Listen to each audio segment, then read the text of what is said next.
mulher. Oi, boa tarde, Claudinha. Cadê o Francisco, Sara? Claudinha, mulher, tu acredita que ele foi chamado aí pra resolver uma coisa lá na rua, coisa do trabalho dele? E até agora não voltou, tô esperando ele aqui, mulher, pra ver se ele chega. Eu sei qual é o trabalho dele. Entra no motel com a mulher na garupa da moto dele que eu acabei de ver. Eu depois não disse que eu não te avisei, não abre teu Conversa, olho, não. Claudinha. Conversa, Claudinha. Eu Conversa. confio no meu marido, aonde que ele ia me trair? Não está, Jamais, não. eu confio no meu tá. Gente, que o filho tá me traindo, não. Oi, que ódio. Eu levo no chifre, não sabia. Depois que a Claudinha me Sara? avisou. Que é? Vai, Tá fazendo o bicho, quê? Deus. Tá chegando aonde? Tá Ai, chegando para, aonde? Tá ela fazendo o na quê? rua.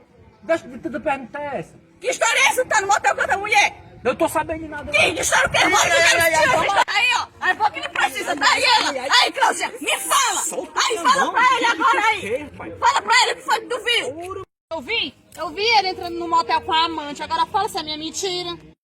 Ora, mas se eu sei de nada, pra eu emprestar a moto foi pro marido dela, não foi eu que entrei em motel, não.